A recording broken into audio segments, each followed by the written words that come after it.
Começa agora o programa Bem Viver, uma prosa sobre saúde, bem-estar, comida e agroecologia.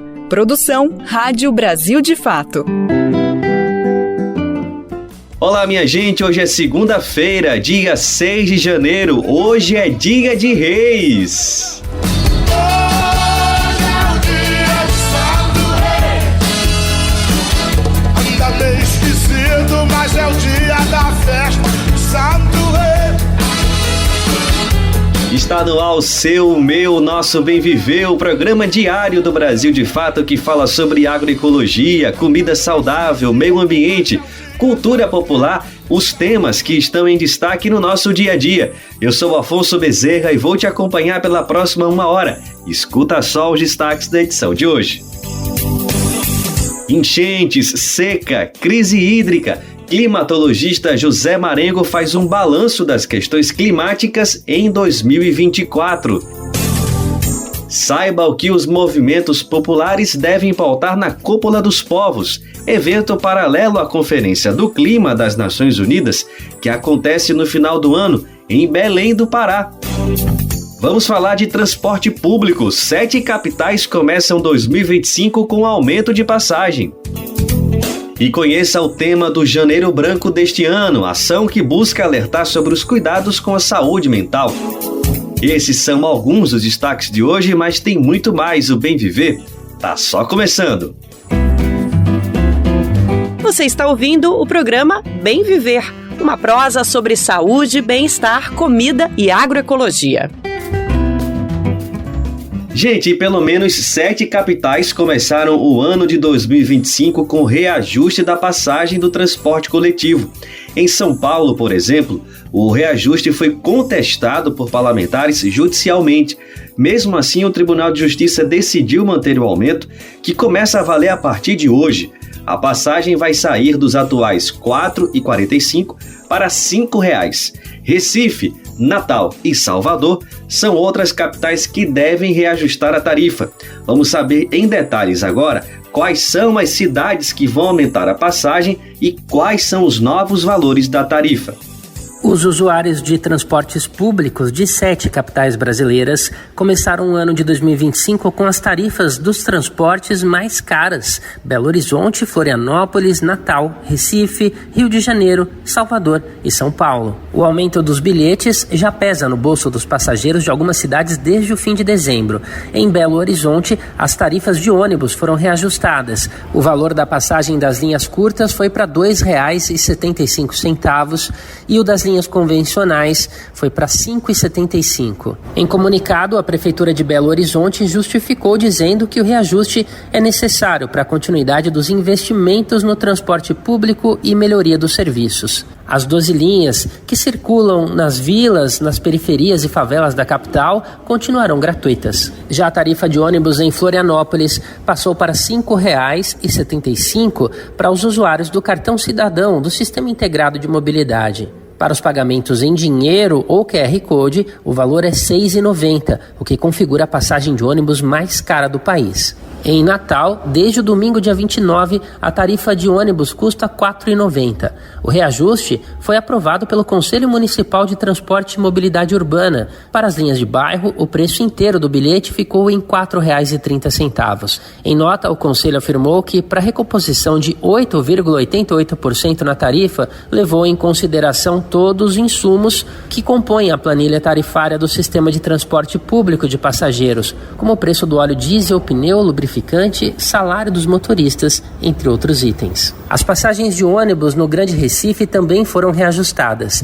O Conselho Superior de Transporte Metropolitano aprovou a proposta do governo de reajuste de 4,29% na tarifa dos ônibus da região metropolitana da capital, no chamado Anel A, usado por mais de 80% dos passageiros. O percentual de reajuste foi o menor entre as capitais que aumentaram as tarifas do transporte público entre o fim de 2024 e o início desse ano. Com a decisão, a tarifa do transporte do chamado Anel A aumenta de R$ 4,10 para R$ 4,28, podendo ser arredondado para R$ 4,30. Desde 2022, os valores das passagens não eram reajustados. E a passagem do transporte coletivo no Rio de Janeiro vai subir para R$ 4,70. E a passagem do transporte coletivo no Rio de Janeiro subiu para R$ 4,70. O anúncio foi feito logo após a cerimônia de posse do prefeito reeleito Eduardo Paes. O aumento de 40 centavos equivale, de acordo com a gestão municipal, à correlação monetária pelo IPCA, que é o Índice Nacional de Preços ao Consumidor Amplo, que mede a inflação oficial do país, referente aos 2 anos em que a tarifa ficou sem reajuste. O último tinha sido em janeiro de 2023. Com isso, a tarifa de trens urbanos no Rio passará, portanto, de R$ 7,10 para R$ 7,60 a partir de 2 de fevereiro. Em Salvador, a tarifa aumentou 40 centavos, numa alta de 7,69%.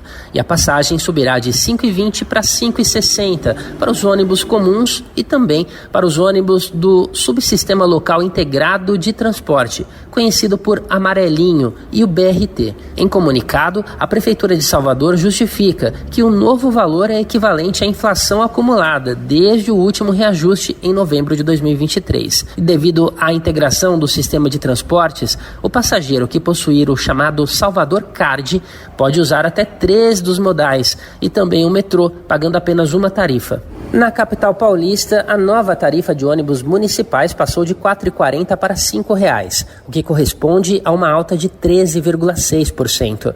A medida, definida pelo Conselho Municipal de Trânsito e Transportes, foi mantida pelo TJ, o Tribunal de Justiça de São Paulo, após a contestação da nova tarifa por parlamentares.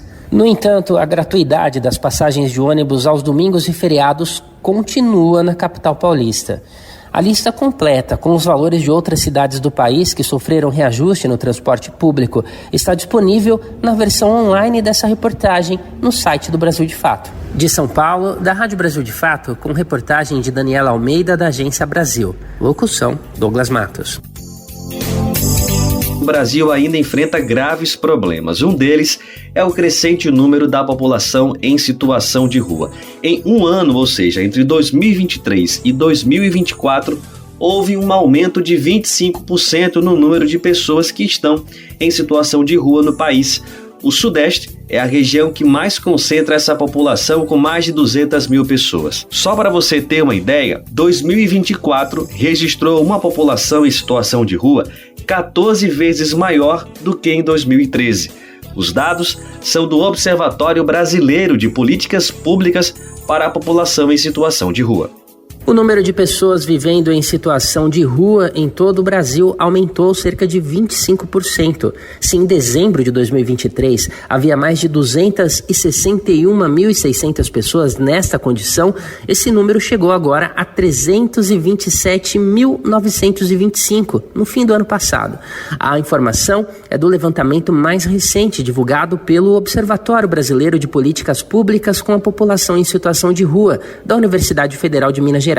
O número apurado em dezembro de 2024 é 14 vezes superior ao registrado 11 anos atrás, quando havia 22.922 pessoas vivendo nas ruas do país. O levantamento foi feito com base nos dados do CadÚnico, que é o Cadastro Único de Programas Sociais, que reúne beneficiários de políticas sociais como Bolsa Família e o BPC, que é o Benefício de Prestação Continuada, e serve como indicativo das populações em vulnerabilidade para quantificar os repasses do governo federal aos municípios. A região Sudeste é onde estão concentradas 63% das pessoas em situação de rua do país, com mais de 204 mil, seguida da região Nordeste, com cerca de 47.400 pessoas, representando 14%. Só no estado de São Paulo, responsável por 43% do total da população em situação de rua do país, esse número saltou de 106.857 mil em dezembro de 2023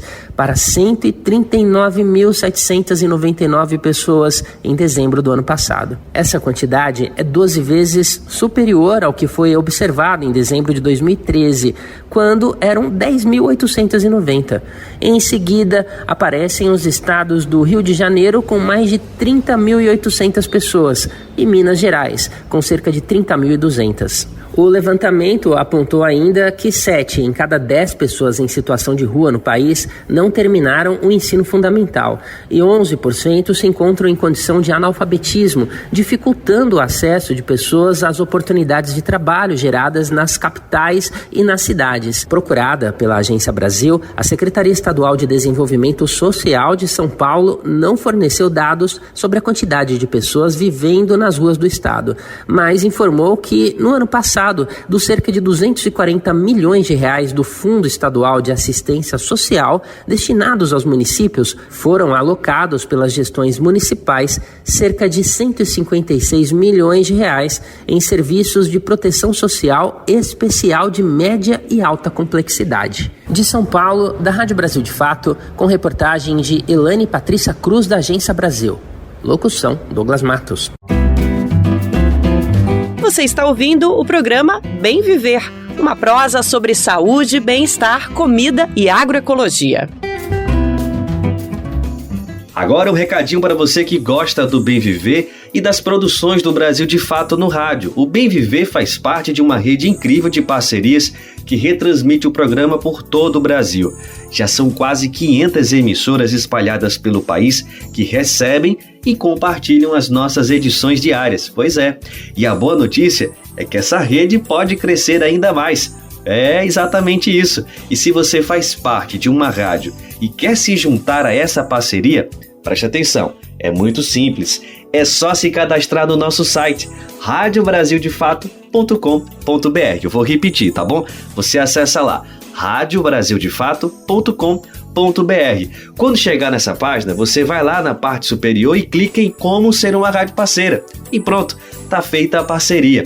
Aliás, eu quero aqui aproveitar esse momento para mandar um abraço muito especial, um beijo carinhoso a todo mundo que faz essa articulação acontecer. O Bem Viver só chega mais longe por conta de vocês, minha gente, que estão aí nessas rádios, nessas emissoras, espalhando o nosso programa por todo o Brasilzão.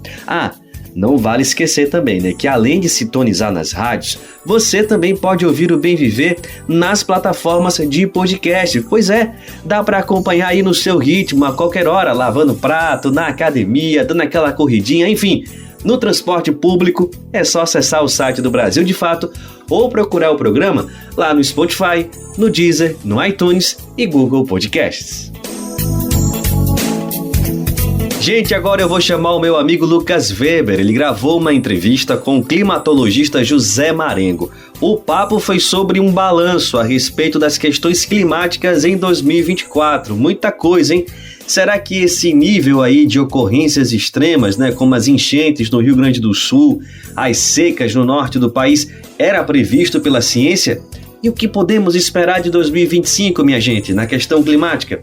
Pois é, vamos saber agora nesse papo. É com você, Lucas. Quais foram as lições de 2024, o que a gente precisa aprender com tudo que passou nesse ano e quais são as expectativas para 2025, isso falando sobre o clima, sobre as mudanças climáticas, sobre esses eventos urgentes, emergentes e catastróficos que infelizmente estão cada vez mais recorrentes, o que necessita é que a gente olhe com lupa, atenção e discuta da maneira mais plural para cobrar principalmente das autoridades, mas para que todas as pessoas estejam preparadas para as coisas que são por vir, que nem a ciência tem certeza, embora consiga dar boas pistas, inclusive vem dando pistas há bastante tempo, são as autoridades que vêm ignorando, embora a gente tenha chegado em um ponto que chega a ser difícil fazer previsões. Mas é sim importante continuar olhando com todo esse embasamento técnico e científico, e é por isso que a gente tem o prazer imenso de receber aqui no programa mais uma vez José Antônio Marengo, climatologista, coordenador geral de pesquisa e desenvolvimento do Centro Nacional de Monitoramento e Alertas de Desastres Naturais, o nosso CEMADEM vinculado ao governo federal. Ele que é pesquisador sênior do INPE, o Instituto Nacional de Pesquisas Espaciais, e o José Marengo, que foi um dos pesquisadores mais citados, considerados mais influentes no mundo inteiro, isso dentro da área de geociência na última década, num levantamento realizado em 2023. Professor, mais uma vez, muito obrigado por atender a gente aqui do Brasil de Fato, sempre um prazer conversar contigo, viu? Sim, realmente um prazer também, obrigado pelo convite. Eu acho que é muito interessante conversar sobre o que aconteceu no clima em 2024, porque realmente 2024, 2023 têm sido os anos mais quentes, Eu acho que os extremos climáticos e os desastres deflagrados pelos extremos, não só no Brasil, mas em todo o mundo, realmente mostram quanto estamos dependendo do clima e como as mudanças climáticas poderiam afetar a nós como população. Exatamente, exatamente. E por mais que a gente sinta na prática, é muito importante conversar com quem está pesquisando para entender o que está acontecendo e saber se algum tipo de previsão pode ser feita. Professor, antes de falar sobre 2025, eu queria ouvir do senhor um balanço sobre 2024. Você já fez uma introdução de como 2024 e 2023 foram os anos mais quentes da história. Imagino que essa é uma tendência que a gente vai seguindo, mas para além dessa alta temperatura, a gente presenciou desastres como aconteceu no Rio Grande do Sul, que foi algo inédito nas dimensões. Então, queria te ouvir um pouquinho se foi um ano surpreendente desse ponto de vista climatológico, se nem a ciência conseguia prever que um evento tão extremo iria atingir uma região dentro do nosso país. Sim, na verdade, os anos 2023 e 2024 têm sido impactantes em termos de desastres, não? E aí, o que tem em comum que em 2023, na segunda metade de 2023, começou o fenômeno do El Niño, que continuou na primeira metade de 2024. Então, isso, por exemplo, fez que grandes eventos como a seca de 2023 continuou em 2024 na Amazônia e ainda continua neste momento, e também afetou na região do Pantanal, não? O nível dos rios caíram muito. O rio Paraguai teve seus níveis mais baixos medidos em Assunção, no Paraguai, em Ladário, aqui no Brasil, como também o Rio Negro teve os valores mais baixos detectados desde 1902, ou seja, 12 metros 11 centímetros, que foi mais baixo ainda que o prévio recorde de 2023, ¿no? Y além de eso, nós temos os outros extremos. Temos tido, por exemplo, em março de 2024, as chuvas no Espírito Santo, em Mimoso do Sul, que foi destruído, com 27 mortos. E, claro, o que passa a ser, talvez, até o momento, o maior desastre climático no Brasil, foram as chuvas intensas e inundações no estado de Rio Grande do Sul, ¿no? Realmente, nós tivemos chuvas intensas nessa região em setembro de 2023, mas 2024 ultrapassou récords, ultrapassou a pior enchente de 1941, ¿no? A cidade de Porto Alegre, as partes mais baixas foram inundadas, 183 mortos, perdas da ordem de casi 7 a 10 bilhões de dólares, dependendo da fonte de informação, o que mostra realmente que somos muito vulneráveis aos extremos de clima. Professor, o senhor citou da seca e queria aproveitar para também falar um pouco mais sobre isso, que a gente fala bastante das inundações do Rio Grande do Sul, porque de fato foram um evento dessa magnitude que o senhor estava explicando, mostrando nossa fragilidade, mas ao mesmo tempo a seca severa também atingiu principalmente a região norte do país, e a gente fez algumas reportagens, conversou com algumas pessoas, especialmente do Acre, que viveram os dois extremos, e é sobre isso que eu queria falar com o senhor. Em março, início do ano, passou por uma inundação também batendo recordes, o Rio Acre, toda essa região, e ao mesmo tempo, em setembro, mais ou menos, passou por níveis extremos de seca, atingindo, não sei se os menores níveis na história, mas mais ou menos essa magnitude. A Amazônia talvez passe por esses extremos rotineiros, digamos assim, no mesmo ano conseguir chegar em extremos de inundações e ao mesmo tempo extremos de seca. Isso pode também se transformar Faz sentido isso, em se transformar um novo normal? Realmente faz sentido, sim, porque uma das consequências da mudança climática é as mudanças nos extremos. Ou seja, os extremos passam a ser mais extremos. Nós podemos ter, por exemplo, no mesmo ano, uma seca extrema seguida de uma inundação recorde, como aconteceu entre fevereiro e março em Acre, não? Como você mesmo falou, o rio Acre subiu e chegou a níveis muito altos e meses depois caiu a níveis extremamente recordes, baixos, ¿no? Y fenómenos como ese, por ejemplo, han sido detectados no solo en Brasil, mas en todo el mundo, ¿no? Tivemos os furacões que afectaron a América do Norte y América Central. En fin, son varios extremos. Y algo que esqueci de mencionar también es que dentro de los extremos que experimentamos en 2024 fueron ondas de calor. En algunos lugares nós temos tido récords de temperatura muito alta, tanto na região sudeste como na região sul, e parte também da região norte mesmo, ¿no? Então, justamente, o récord que nós tivemos em incêndios e queimadas na região amazônica foi justamente o que nós chamamos eventos compostos do clima, o sea, una seca asociada o simultánea con una onda de calor realmente determina lo que nós chamamos o tempo ideal para a propagação de incêndios. Então, isso foi também responsável por os incêndios récord que nós tivemos na Amazônia, que nós tivemos também no Pantanal. O sea, ondas de calor também passaram a ser mais extremas e mais comuns. ¿No? Agora está chovendo bastante, mas lembrar que no ano passado, 2023, também teve ondas de calor, mas este ano tivemos quase o mesmo número de ondas de calor, mas a intensidade em 2024 passou a ser maior. As queimadas, essa fumaça que atingiu 60% do Brasil, segundo alguns dados, ao longo de 2024, por mais que o governo, que as autoridades municipais, estaduais, federais, internacionais consigam atuar para combater a criminalidade no que diz respeito a queimadas, a incêndios intencionais, mesmo com toda essa força-tarefa, essas condições do clima vão fazer com que essas fumaças se propagando pelo Brasil possam se tornar uma recorrência, algo esperado. É mais ou menos por aí ou é um pouco de exagero afirmar isso, professor? No, infelizmente no es exagero, ¿no? Porque en 2024 nós tivemos situaciones, por ejemplo, de aquella famosa chuva negra o chuva preta, ¿no? Yo estaba en Montevideo en una reunión y ya tenía llegado al norte de Uruguay esa chuva preta, ¿no? Significando básicamente los ventos transportando las partículas fuligem das queimadas da Amazônia, ¿no? Porque en otros países, latitudes medias, los incendios generalmente son de causa natural, o sea, rayos. Aquí tal vez rayos no cerrado, que también queimó bastante, porque también estaba seco. Mas a causa dos incendios na Amazônia é humana, ¿no? Primero puede ser porque na Amazônia, como en otras regiones dos Andes también, o fogo es un factor cultural. O sea, es cultural ya tradicional, podemos decir, de que para preparar o terreno para la próxima campaña agrícola se usa fogo, ¿no? Mas un fogo controlado, solo que cuando nós temos una situación de seca y ondas de calor juntas, o fogo controlado sai fora de controle.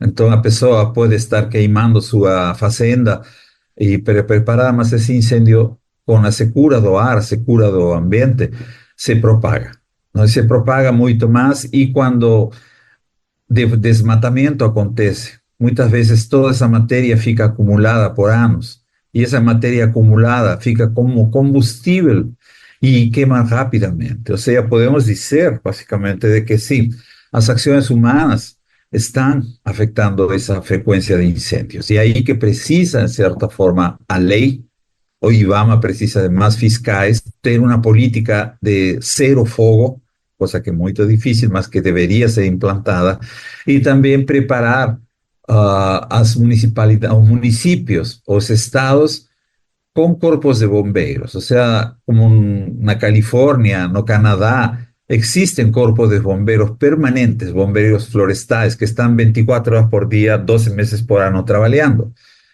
Y no improvisar aquí, ¿no? Cuando ya comenzó fuego, se comienzan a llamar a los bomberos y todo. Na verdad, nós deberíamos ter un papel de fiscalización, tanto fiscalización do IBAMA, como también de preparación para los incendios, prevención, porque no adianta combatir el fuego cuando ya comenzó. La idea es combatir antes de que comience, ¿no? Esa es un poco la idea, esa es la idea de prevención. E infelizmente Brasil, como en algunos otros países del mundo, prevención é meio que esquecida. Sim, sempre remediado, né? Deixado a prevenção de lado.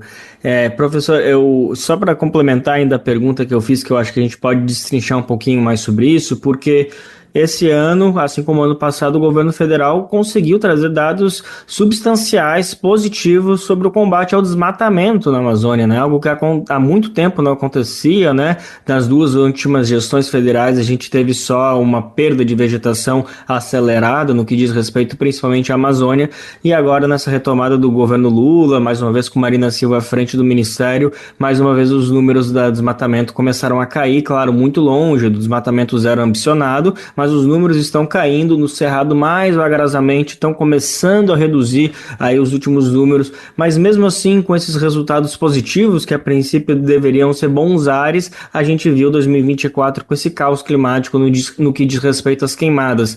Queria te ouvir um pouquinho mais sobre essa reflexão, se na verdade a gente está sobre um novo desafio, que o governo federal precisa mudar as estratégias de combate às mudanças climáticas, sobre os crimes ambientais para conseguir conter, ou de certa forma está fazendo a sua parte, mas é que o desafio é muito maior, não basta apenas combater o desmatamento, precisa usar outras estratégias. Enfim, queria te ouvir um pouquinho sobre esse dilema de saber que o desmatamento está sendo reduzido, mas ao mesmo tempo a gente passou por um ano inédito de queimadas no Brasil, no que diz respeito à proporção das fumaças no território nacional. Bom, no caso de desmatamento, tanto também como a redução na emissão de gases de efeito estufa, você não vê o efeito imediatamente. Ou seja, se o desmatamento caiu em 2024, isso não significa que você já vê os resultados imediatos em 2024. Não vê isso, não? Nós temos que ter uma tendência de redução por década. Y de ahí, después, ahí podemos ver tal vez de aquí a 10 años, 20 años, las consecuencias de esa reducción. ¿Entendeu? No es lineal, o sea, no es automático que el desmatamiento reduce y las queimadas reducen y el clima va a voltar a ficar como era antes. No, es un proceso de longo prazo. E infelizmente, si você ve as estatísticas de desmatamento, o desmatamento cai, depois volta a subir, depois volta a cair. Depende muito da política do governo, quem que está no governo, no executivo, nos ministérios, como já vimos nos anos do governo anterior. Então, é algo que deve ser permanente, deve ser sustentável, que todos os governos ajudem a reduzir o desmatamento. Então, depois de esse processo, por vários anos, aí nós podemos ver as consequências. Mas não é imediato. O sea, se alguém pergunta, mas teve muito fogo, mas o desmatamento cayó, no tiene que ver una cosa con otra. ¿Por qué? Porque ainda existe desmatamento en 2024, existió desmatamento en 2023, material que no fue queimado en 2023, queimó en 2024. O sea, es como si una persona hace un régimen. Não, se você para de comer hoje, não significa que vai começar a perder peso amanhã, é no longo prazo. Ou seja, infelizmente a atmosfera funciona assim, tem uma inércia. Por isso que se fala de que se nós reduzimos as emissões de gases de efeito estufa agora, podemos talvez em 2050 ou 2060 limitar o aquecimento global a 2 graus. Mas se você viu, são décadas depois, não é algo imediato. Ok? Exato, esse tempo da ciência é algo que é um pouco difícil para a gente compreender, mas a gente consegue, agora que a gente está vendo os efeitos na prática, a gente olha para trás e consegue ver como essas coisas, infelizmente, fazem sentido, professor. Agora, vamos avançar um pouquinho e falar então de 2025, entender um pouquinho quais são as prevenções, as expectativas da ciência, embora a gente já tenha conversado aqui, né, entendido que a gente está muito refém e sim, somos muito vulneráveis, mas é importante entender pelo menos quais são os prognósticos que a gente pode fazer, e eu acho que para falar sobre isso necessariamente a gente precisa trazer esses dois conceitos de bolso que a gente aprende na 5ª série e deixa de lado, mas cada vez precisam estar mais presentes, que é o El Niño e Laninha, né? São fenômenos climáticos que acontecem, um aquece as águas do Oceano Pacífico, outro esfria e traz diferentes consequências para nossa região no que diz respeito à temperatura e principalmente chuva. Professor, eu queria, para começar, que o senhor só retomasse rapidamente esses dois conceitos de uma maneira um pouquinho mais detalhada do que eu falei, só para todo mundo já se habituar à medida que o senhor começar a explicar sobre qual dos dois vai influenciar o nosso clima em 2025. Bom, primeiro, talvez, definição básica, não? O que é o El Niño? O El Niño é as consequências do aquecimento das águas superficiais no Oceano Pacífico tropical, o seja, Pacífico Central, parte do Pacífico que está perto da Austrália e na costa norte do Peru y Ecuador, toda esa región tropical. Las aguas muy quentes, cuando nos tenemos aguas muy quentes, eso altera a circulación de los vientos y como consecuencia nos tenemos una alteración no régimen de chuvas. En algunos casos, la mayoría de casos, nos tenemos una señal oposta. Por ejemplo, Amazônia y Nordeste tienen menos chuva y sur do Brasil tienen más chuva. Eso que aconteceu na segunda metade de 2023 y la primera mitad de 2024. Por outro lado, la niña é o esfriamento excesivo da misma región. Se le llama el niño, ¿no? Porque el niño es una palabra en español que significa un menino, menino Jesús, ¿no? Y las aguas quentes aparecen normalmente perto da época de Natal, na costa norte de Perú. Entonces, los pescadores dieron ese nombre de el niño a la corriente de aguas quentes. Mas esas aguas quentes afectan también a circulación atmosférica. Entonces, si juntamos o que acontece no océano com a atmosfera, todo isso que nós chamamos o fenômeno do El Niño. Então, o fenômeno del Niño já acabou, mais ou menos em maio de 2024, e aí começou a se configurar o oposto, que seria a Niña. As previsões naquela época se falava, depois do El Niño vem a Niña. Só que até hoje essa Niña não se manifestou. Nós estamos com águas relativamente mais frias na mesma região, mas ainda não configurou o que seria uma La Niña. Os pronósticos das previsões da NOAA, que é a Agência da Atmosfera e Oceano dos Estados Unidos, estão falando de que talvez nós tenhamos La Niña no verão de 2025. Ainda não sabemos a intensidade desse fenômeno, mas talvez não seja um fenômeno muito intenso, não? E por que La Niña? Porque muitos pensam, durante a Niña chove na Amazônia, durante a Niña chove no Nordeste, mas durante a Niña nós temos seca no sul do Brasil. Então, a preocupação é essa. Por quê? Porque atualmente nós temos seca na Amazônia. Entendeu? E teria que ter uma La Niña, mas uma La Niña muito intensa, para poder aliviar essa situação de seca. Não? Porque a situação de seca não termina quando começa a chover. Como te falei, é o mesmo caso. A atmosfera, o sistema climático tem uma demora na resposta. A resposta não é imediata. Porque se começa a chover na Amazônia, isso não significa o fim da seca. Comienza un proceso de aliviar la seca. Comienza a llover, o solo comienza a ficar húmedo, los ríos comienzan a subir, y ya después, cuando se restablece el patrón inicial, ahí nos falamos que la seca terminó, ¿no? Entonces, muchos tienen esa esperanza de que si la Niña es fuerte, nos podemos terminar con problema de seca en Brasil. Esa parte es discutible, porque por enquanto, si fuese un fenómeno de la Niña fraco, eso no va a resolver el problema de seca en Amazonia. E a preocupação é o sul do Brasil, porque desde 2019, a região do sul do Brasil, a bacia do Paraná Prata, tem mostrado situação de seca. Choveu muito, claro, em maio, em junho de 2024, mas só no estado do Rio Grande do Sul. E nossa preocupação é que, se a Niña forte aparece, pode voltar essa situação de seca nos estados da região sul. Ou seja, são duas regiões que nós temos que olhar com muito cuidado, sul do Brasil e a Amazônia. E dependendo da intensidade da Niña, que como falei, neste momento não podemos dizer se a Niña vai ser forte ou fraca, aí podemos ver realmente o que pode acontecer com a seca da Amazônia e o que pode acontecer com a região sul. Se de fato, durante a Niña forte, a região vai voltar a experimentar seca ou não. É muito cedo, nós temos que esperar talvez até janeiro para poder saber um pouco mais. Difícil, professor, que difícil conseguir agir com um cenário de tanta incerteza, a gente cada vez mais refém.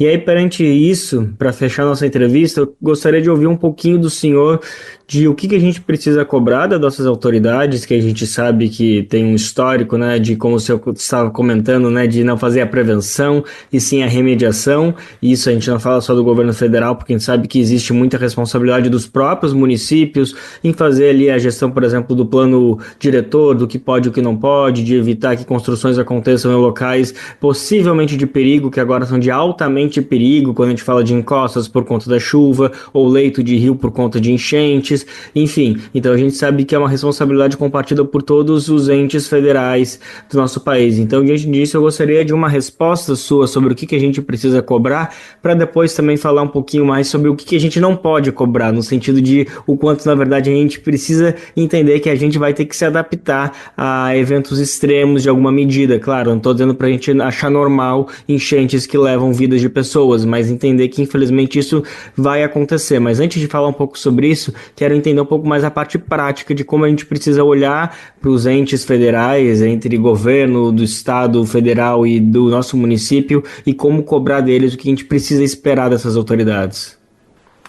Pero que nós precisamos de uma integração, tanto de integração do governo federal, estadual e municipal, ¿no? Porque em algumas regiões o governo federal fala uma coisa, o governo estadual nem sempre fala a mesma coisa e os que sofrem são mais os governos municipais, ¿no? Porque CEMADEM, por exemplo, nós trabalhamos com desastres. Como que funciona?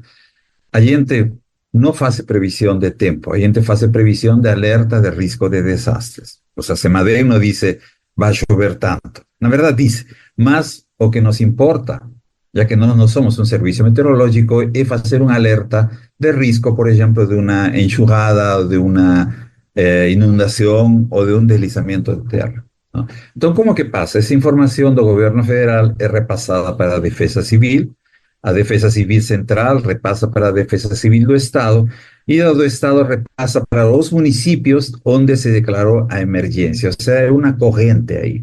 Se essa corrente quebra em algum momento, nós vamos a ter problemas.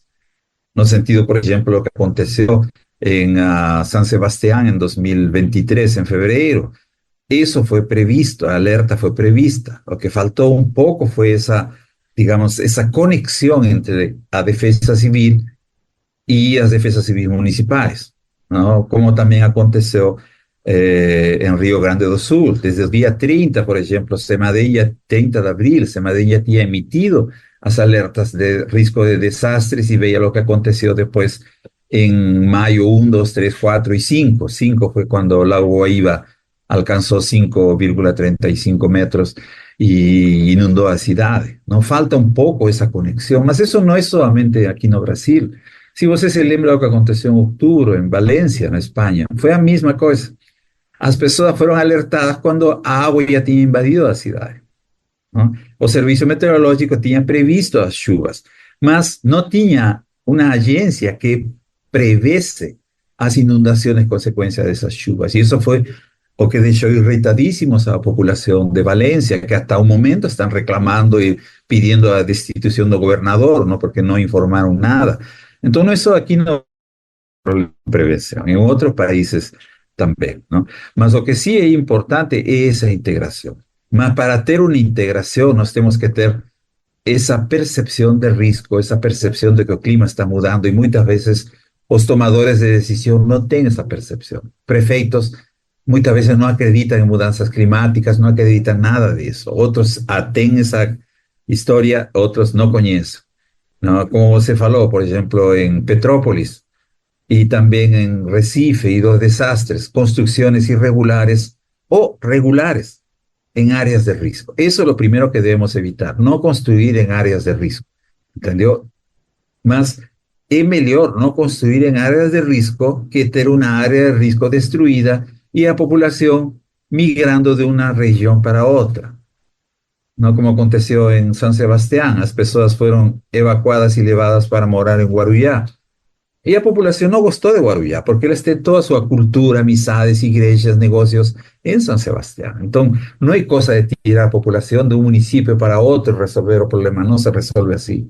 Nós temos que ter toda essa prevenção, e essa prevenção inclui tanto o aspecto de percepção de risco, o aspecto de construções irregulares e o aspecto de conexão entre as esferas federal, estadual e municipal. Isso eu acharia que era o principal. A gente acabou de conversar com o professor José Antônio Marengo, ele que é climatologista, coordenador geral de pesquisa e desenvolvimento do CEMADEM, o nosso Centro Nacional de Monitoramento e Alertas de Desastres Naturais vinculado ao governo federal. Ele também é pesquisador sênior do INPE, o Instituto Nacional de Pesquisas Espaciais. Professor, mais uma vez, muito obrigado pela disponibilidade para conversar com a gente, viu? Ok, eu que agradeço realmente pelo convite, e sempre é interessante conversar com vocês para poder popularizar essa ciência de mudança climática, desastres que realmente afetam muito a população, não só no Brasil, mas em todo o mundo. Muito obrigado, Lucas, pelo excelente papo com o José Marengo, né? A quem também agradeço aí por ter topado o convite, ter participado aqui do programa. O José Marengo é uma grande referência da ciência brasileira e, de fato, 2024 não foi fácil, né, gente? quando falamos em questões climáticas. De fato, precisamos priorizar cada vez mais esse tema nas decisões governamentais e apoiar a população mais vulnerável, que está mais exposta aos eventos climáticos. Além de tudo, precisamos, na verdade, construir um novo modo de produção, um modo de vida, um modo de existência e da relação com a natureza. E uma forma de colocar esse tema na ordem do dia aí como prioridade são as conferências, são os debates. E um dos mais importantes é a COP, a Conferência do Clima das Nações Unidas, que terá a sua 30ª edição aqui no Brasil, em Belém, no Pará. Mas essa agenda da COP não é consenso, gente. Tem limitações, tem fragilidades e, por isso, em paralelo com uma agenda própria e um tom crítico, mais de 400 movimentos populares e organizações da sociedade civil constroem também a Cúpula dos Povos. Essa cúpula, construída como um contraponto aos debates promovidos na Conferência da ONU, deve denunciar falhas no combate à crise climática e apresentar pautas de reivindicações populares. Chegamos ao ano da COP30, que será sediada em Belém do Pará. Paralelo a esse encontro de líderes de governos de todo o mundo, mais de 400 organizações e movimentos populares somam esforços para a construção da Cúpula dos Povos, a fim de denunciar falhas nas medidas contra a crise climática e levantar pautas em comum. É o que explica Pablo Neri, que compõe o Grupo Operativo Nacional da Cúpula pelo Movimento Sem Terra. Neste ano da COP, a gente tem uma expectativa de construir um grande trabalho de base em todo o país e a nível internacional, na convocação do mundo para construir uma cúpula dos povos que proponha uma transição ecológica, popular e soberana, em que os territórios e seus sujeitos estejam no centro do debate, que o povo seja o centro do debate. Então, nós estamos neste ano construindo várias iniciativas que tornem popular, que tornem acessível o debate do clima, o debate da transição energética, o debate da preservação, da conservação ecológica global. As organizações têm se reunido em espaços diversos na construção de propostas que têm como eixo principal a crise climática e suas consequências. Márcio Astrini, secretário executivo do Observatório do Clima, alerta quem são os maiores prejudicados pela crise. Tudo que acontecer nessa agenda de clima, tudo que acontecer de evento extremo, ela sempre tem um endereço claro e direto, que são as populações vulnerabilizadas, mais pobres, aquelas que já sofrem hoje porque estão numa situação marginalizada ou estão numa situação de não participarem das tomadas de decisão. São esses que vão sofrer mais, são esses que vão ficar com as consequências mais dolorosas da crise climática. Os povos indígenas também fazem parte dessa construção da Cúpula dos Povos e reforçam o papel histórico na defesa do meio ambiente, como explica Kleber Caripuna, coordenador executivo da Articulação dos Povos Indígenas do Brasil, a APIB. E estaremos no ATL 2025 trazendo como um dos principais temas a caminhada para o enfrentamento à crise climática e como uma estratégia também de somatória de esforços para pensar a incidência do movimento indígena, dos povos indígenas na COP30 em Belém. E também, ao longo do ano como um todo, vários outros eventos que iremos estar participando, que tentaremos estar incidindo para levar as principais propostas do movimento indígena para esses espaços, como a própria Assembleia Geral das Nações Unidas para Povos Indígenas e outros eventos, a Semana Climática em Nova York, em setembro de 2025, isso tudo culminando no encontro da Cúpula dos Povos em Belém, na COP30, e a própria incidência dentro da COP, do espaço oficial da COP, e dizer que a resposta somos nós, povos indígenas, a resposta somos nós, quilombolas, a resposta somos nós, ribeirinhos, extrativistas, a resposta somos todos nós, você que tem a responsabilidade também de fazer o enfrentamento para evitar uma crise que se amplie e que não consigamos mais trabalhar no enfrentamento a essa crise para o futuro. A cúpula aponta para a urgência de um esforço global para reverter os danos ambientais e sociais, garantindo a sociedade civil como protagonista nas discussões da COP30. É o que aponta o chileno Eduardo Geisen, diretor para a América Latina e Caribe da campanha global pela justiça climática. La Cumbre de los Pueblos rumbo a la COP30 es la gran oportunidad. A Cúpula dos Povos rumo à COP30 é a grande oportunidade para que as pessoas e os movimentos sociais assumam a liderança na ação pela justiça climática a partir dos territórios.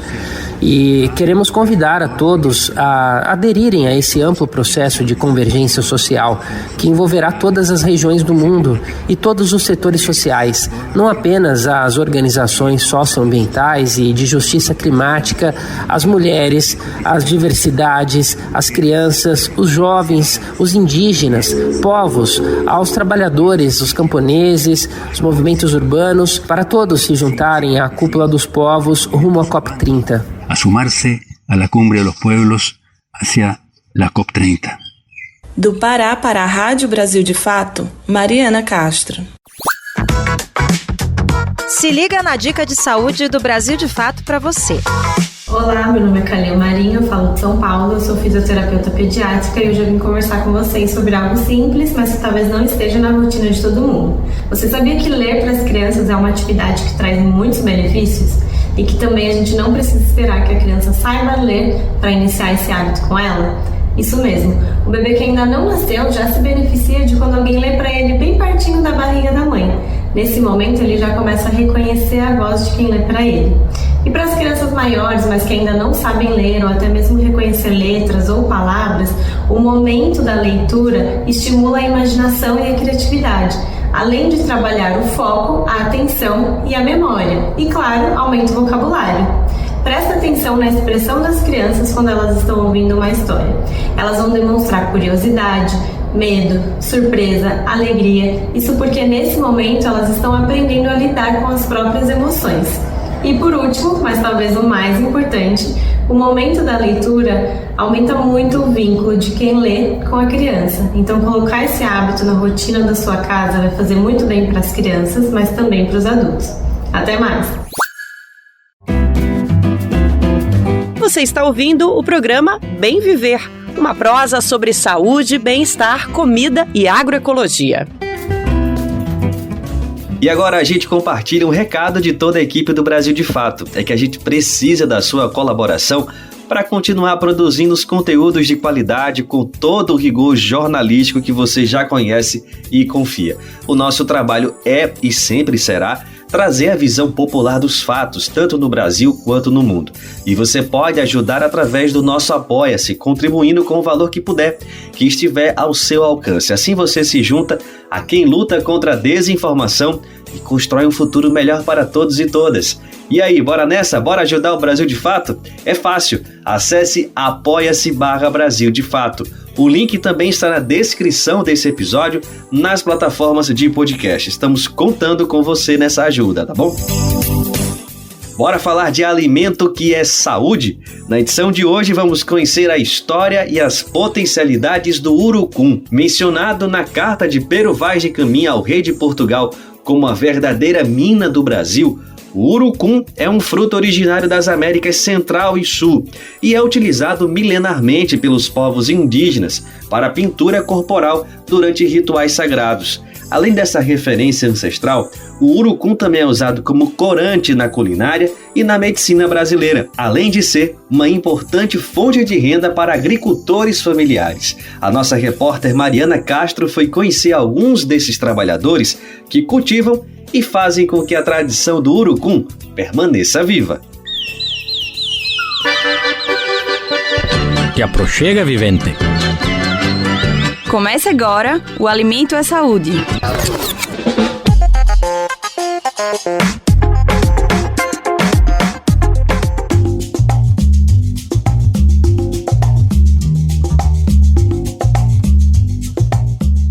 Nativo da floresta amazônica, o urucum possui sementes que se transformam em uma forte tinta vermelha, utilizada na tradição indígena para a pintura corporal em diversas etnias. Mas além disso, O fruto é rico em propriedades medicinais e usado como corante na alimentação. No assentamento Vila Conceição, no município de Imperatriz, no Maranhão, conhecemos a produção do senhor Luiz Umbelino, que aos 74 anos se orgulha do cultivo. Esse ano eu colhi. Para ali eu ainda colhi até 800 quilos, 1.000, junto com esse. Agora eu estou ficando com esse aqui que colhe 500 quilos, 600. É R$10 o quilo aqui dentro. O pigmento do urucum é extraído da parte externa de suas sementes e hoje é um dos mais importantes corantes naturais do Brasil, proveniente principalmente de agricultores familiares, como é o caso de José Umbelino, que tem no fruto uma das rendas da família. Tem 3 serviços para fazer nele: quebrar, bater e assoprar. Quando ele está seco, que ele bate, ele tira essa casca, fica só o corante mesmo. Quando passa no moinhozinho, aí lá ele não mistura com alguma coisa para render mais o dinheiro. Aqui quando nós vendemos, não mistura não. Eu vendo caroço para o pessoal que faz. O pessoal moe no liquidificador, moe no moinho, moe em pilão. O urucum também é utilizado na medicina tradicional, como explica a nutricionista Ellen Passos. O urucum é o fruto da árvore do urucuzeiro, né? É muito conhecido na nossa região, muito utilizado, possui propriedades anti-inflamatórias, antioxidantes, é rico em potássio, rico em fósforo, riquíssimo em magnésio. Isso traz muitos benefícios da nossa saúde, principalmente no controle da glicemia, no tratamento de doenças de pele e nas doenças também cardiovasculares, né? Na prevenção dessas doenças. Do Maranhão para a Rádio Brasil de Fato, Mariana Castro.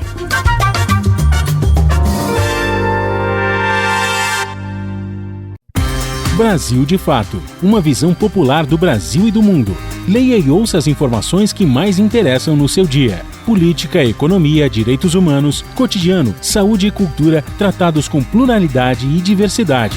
Jornalistas, articulistas e movimentos populares reunidos em um só veículo. Esse é o Brasil de Fato. Conteúdos em texto, áudio e vídeo que informam e contribuem na luta por uma sociedade mais justa e fraterna. Quer ficar por dentro? Então acesse brasildefato.com.br.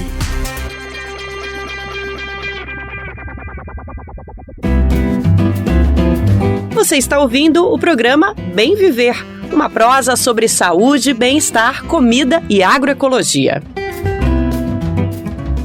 E você sabia que, além de acompanhar o Bem Viver, você pode receber as principais notícias do BDF diretamente no seu e-mail? É muito simples, basta se cadastrar em nossa página e escolher as categorias de notícias que mais te interessam. Assim você fica por dentro dos principais acontecimentos do Brasil e do mundo. E além disso, confere análises aprofundadas com uma visão popular do nosso dia a dia. Acesse agora brasildefato.com.br/boletim. Vou repetir, tá bom? brasildefato.com.br/boletim. E quando a gente fala em saúde, foca em geral no corpo, né? Pensa na alimentação, nas taxas, nos exames, no condicionamento físico. Mas um tema que muitas vezes é deixado de lado é a saúde da mente. E para mostrar a importância dos cuidados psicológicos, desde 2014 que o mês de janeiro é dedicado à saúde mental, com ações e campanhas que alertam que a mente também precisa ser cuidada. Todo início de ano é assim. A gente faz um monte de planos e promessas que muitas vezes não são cumpridas. Mas uma coisa não pode ficar de lado: a saúde, tanto física quanto mental. O começo do ano é época da campanha Janeiro Branco, movimento brasileiro sobre saúde mental, que há mais de uma década convida a sociedade a refletir, dialogar e agir em prol do bem-estar emocional. A iniciativa foi criada em 2014 pelo psicólogo, palestrante e escritor mineiro Leonardo Abraão. Hoje em dia, a campanha é um marco no calendário brasileiro e desde 2023 é reconhecida oficialmente como lei federal. Todo ano tem um lema. O de 2025 é: o que fazer pela saúde mental agora e sempre? A ideia é fazer com que as pessoas, famílias, empresas e instituições públicas e privadas apoiem ações concretas que estimulem a valorização da saúde mental como prioridade coletiva. Palestras, rodas de conversa, oficinas, caminhadas, corridas e eventos culturais estão previstos em diversas cidades do país, reunindo psicólogos, psiquiatras, assistentes sociais, enfermeiros, educadores, gestores, líderes comunitários, mídias e a população em geral. O psicólogo especialista em dependência tecnológica Cristiano Nabuco enumera alguns sinais de que a saúde mental corre perigo e faz uma observação importante. Consumo excessivo de álcool, comprar de uma maneira demasiada e excessiva, enfim, sempre que eu saio do meu ponto de equilíbrio, isso já pode ser um forte indicador de que alguma coisa não vai bem. Os profissionais de saúde que são treinados exatamente para ajudar o indivíduo, eles não vão chegar lá e vão dizer para você como você deve viver melhor a sua vida. A vida é sua. O que ele vai fazer? Ele vai provocar reflexões que muitas vezes têm este fator curativo. Cristiano Nabuco alerta que quando as sensações e sentimentos mudam, pode ser sinal que é preciso procurar um profissional. Primeiro, sensação constante de cansaço ou esgotamento emocional. Segunda questão seria dificuldade de você se concentrar como você fazia antes, dificuldade de você obter satisfação e prazer em coisas que antes eram muito agradáveis. Um outro elemento que a gente pode citar também são alterações no sono, ou insônia, você não consegue mais dormir, você fica com sono entrecortado, ou excesso de sono, e questões também ligadas ao apetite. Quem quiser apoiar a campanha pode fazer o download gratuito de folders, cartazes, banners, faixas, botões, cartilhas e panfletos no site oficial do Movimento Janeiro Branco. Os materiais vêm com orientações didáticas e acessíveis sobre saúde mental e estão disponíveis no site janeirobranco.org.br. Da Rádio Nacional no Rio de Janeiro, Tatiana Alves. And the Golden Globe goes to Fernanda Torres, I'm Still Here. E a noite deste domingo foi histórica para o cinema brasileiro, minha gente. A atriz Fernanda Torres venceu o prêmio Globo de Ouro na categoria de Melhor Atriz em Filme de Drama, por sua atuação em Ainda Estou Aqui. No filme dirigido por Walter Salles, Fernanda interpreta a advogada Eunice Paiva, viúva do ex-deputado federal Rubens Paiva, que foi assassinado pela ditadura militar na década de 70. 3, 2, 1... Não precisa sorrir. Por que não? O editor pediu. Pediu o quê? Uma foto menos feliz. Nós vamos sorrir. Sorriam.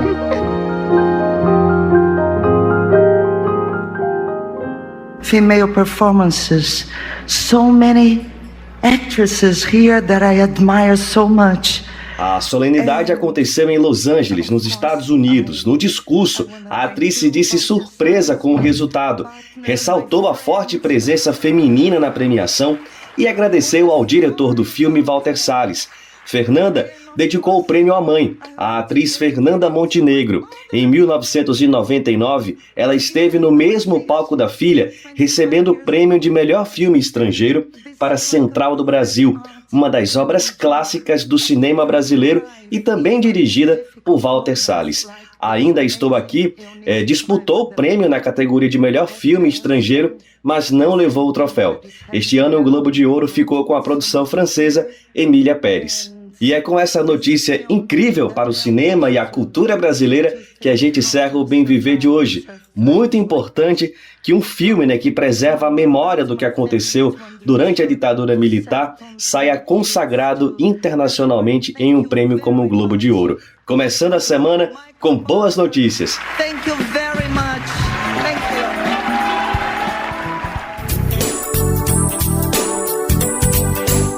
Lembrando que você pode nos ouvir na Rádio Brasil Atual, 98,9 FM na Grande São Paulo, ou no site radiobrasildefato.com.br. O programa vai ao ar em diversas rádios pelo país. A lista completa de emissoras que retransmitem o Bem Viver você encontra lá no nosso site, na matéria de divulgação diária do programa.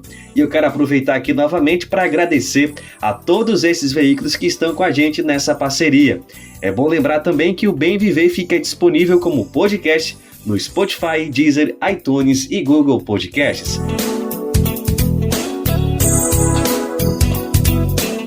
A apresentação e roteiro do programa hoje foram comigo, Afonso Bezerra. A edição e produção com Douglas Matos. Trabalhos técnicos, Lua Gattinone. A coordenação de rádio e TV é de Monize Ravena. A diretora de programas de áudio, Camila Salmásio. A direção executiva é de Nina Fidelis. O apoio é da equipe de jornalismo do Brasil de Fato.